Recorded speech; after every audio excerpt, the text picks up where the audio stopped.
Good morning to my lovely children. How are you today? So, today we are going to read a poem, If You Can't Go Over or Under, from MCB. This poem is about finding different solution to our problems.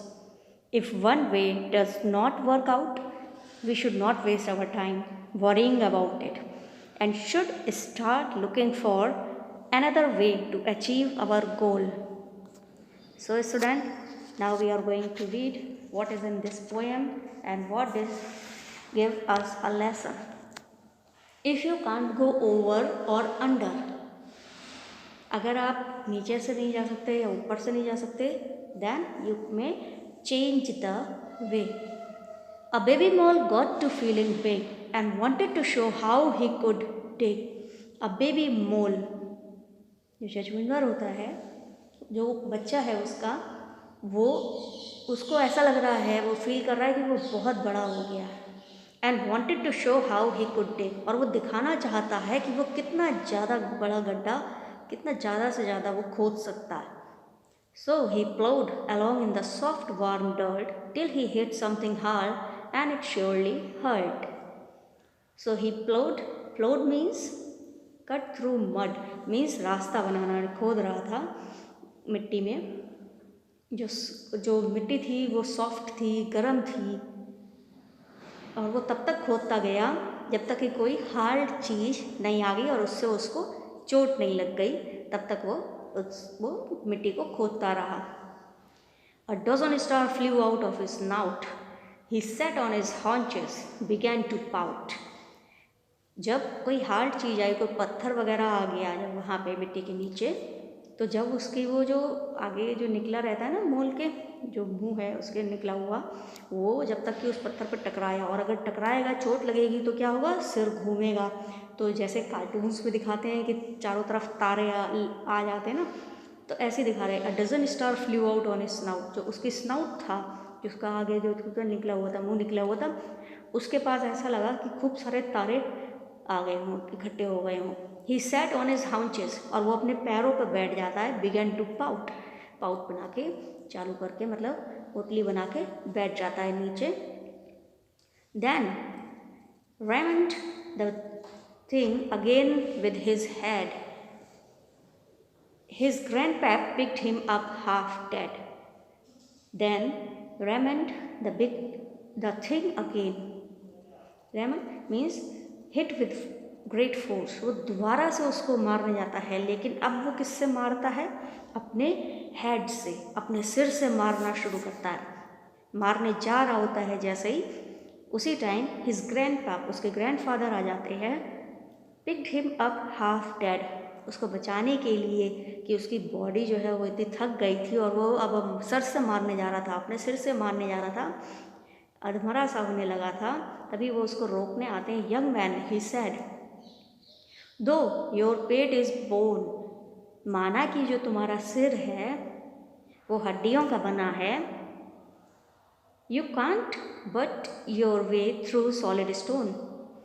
You can't but means आप hit नहीं कर सकते हो अपने head से, किसी भी चीज़ को अपने सिर से नहीं मार सकते, नहीं हिट कर सकते. एक इतने भारी पत्थर को अपने सिर से आप नहीं मार सकते हो. This bit of advice is good, means अगर आप मारोगे तो आप मर जाओगे, किसी मजबूत चीज़ को मारोगे अगर अपने सिर से तो चोट लगेगी और मर भी सकते हो ना. तो ये मेरी एक एडवाइस है. This is a bit of advice is good I found. तो मैं तुम्हें ये सलाह दे रहा हूँ, तो अपने सर से मत मारो. और मुझे ये सलाह अच्छी भी लगी कि तुम ऐसे मारने से अच्छा है if you can't go over or under, go round. कि उनके दादाजी ने उसको क्या सलाह दी अच्छी सी, कि तुम ऊपर से नहीं जा सकते, नीचे से नहीं जा सकते, लेकिन तुम रास्ता बदल के तो जा सकते हो. ऐसा कोई ज़रूरी थोड़ी ना है कि पत्थर आ गया और तुम उसको ही तोड़ो और मर जाओ. तो आप रास्ता चेंज करके चले जाओ अपना. मीन्स उसका मतलब है कि अगर कोई रास्ते में परेशानी आ जाए या कुछ भी हो तो आप अपना रास्ता बदल के भी जा सकते हो, बजाय इसके कि आप अपने को चोट पहुंचाओ या कुछ करो. ठीक है. If you come to a place that you can't get through or over or under, the thing to do is to find a way round the impassable wall, not say you'll go your way or not at all.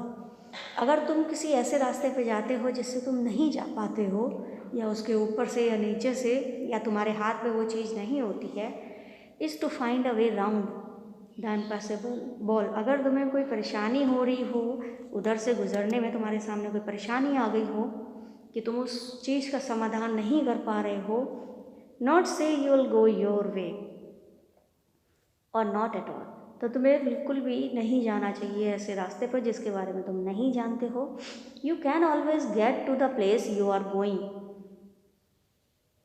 तुम अपनी मंजिल पर ज़रूर पहुँचोगे, means तुम्हें घूम कर चले जाना चाहिए उस रास्ते से। मान लो तुम्हारे कोई मुश्किलों का कोई पहाड़ आ जाए तो तुम उसका समाधान ज़रूर करना चाहिए और रास्ता बदल लेना चाहिए मुश्किलों से। ये नहीं है कि तुम उसी से ही घिरे रहो, कोई और रास्ता राउंड लेके रास्ता लेके निकल जाओ। You can always get to the place you are going. तुम अपनी मंजिल पर ज़रूर पहुँचोगे। If you will set your sail as the wind is blowing. अगर तुम अपनी नाव को हवा के बहते हुए रुख में मोड़ दोगे तो तुम अपनी मंजिल तक पहुँच जाओगे। If the mountains are high. अगर तुम्हारे सामने कोई बड़ा सा पहाड़ आ जाए, गो राउंड द वैली, और तुम उससे ना जा पाओ तो तुम एक घाटी से निकल जाओ। If the streets R block. अगर जो रास्ते हैं वो जाम लग गया है और तुम नहीं जा पा रहे हो, गो टू अ सम एले।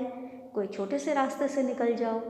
If the parlours car field. अगर कोई पैसेंजर कोच या गाड़ियाँ जो भरी होती है वो भरी है, नहीं जा पा रहे हो, तो कोई परेशानी की बात नहीं है। Don't scorn and freight. परेशानी की कोई बात नहीं है, कोई दूसरी छोटी सी गाड़ी ले लो जो सामान इधर से उधर पहुंचाती है, जो ट्रक्स होते हैं उनमें से चले जाओ। कोई छोटी चीज़ें रास्ता निकाल लो। If the front door closed. अगर कोई सामने का रास्ता बंद है, दरवाज़ा बंद है, go in the side gate. तो एक साइड गेट से चले जाओ। To reach your goal this advice is sound. Means ये है कि रास्ता बदल के तुम जा सकते हो। कोई ज़रूरी नहीं है कि तुम्हारे सामने मुश्किलें खड़ी हैं और तुम उसको नहीं जा पा रहे हो तो उस चीज़ को चेंज कर लेनी चाहिए, कोई और रास्ता निकाल लेना चाहिए अपने गोल तक पहुंचने के लिए। कि इस एडवाइस को हमेशा याद रखो कि if you can't go over or under, go round. अगर तुम ऊपर से नहीं सामने कर पा रहे, नीचे नहीं जा पा रहे, तो हमेशा मुड़ के चले जाओ। इसका मतलब यही है कि आपके जीवन में कोई भी मुश्किल आती है, कोई परेशानी आती है, तो उससे बिल्कुल भी घबराएं नहीं और आप अपनी मुश्किलों का अच्छे से सामना करें। उस चीज़ का नज़रिया थोड़ा सा बदल के देखें, कोई और रास्ता निकालें। ठीक है।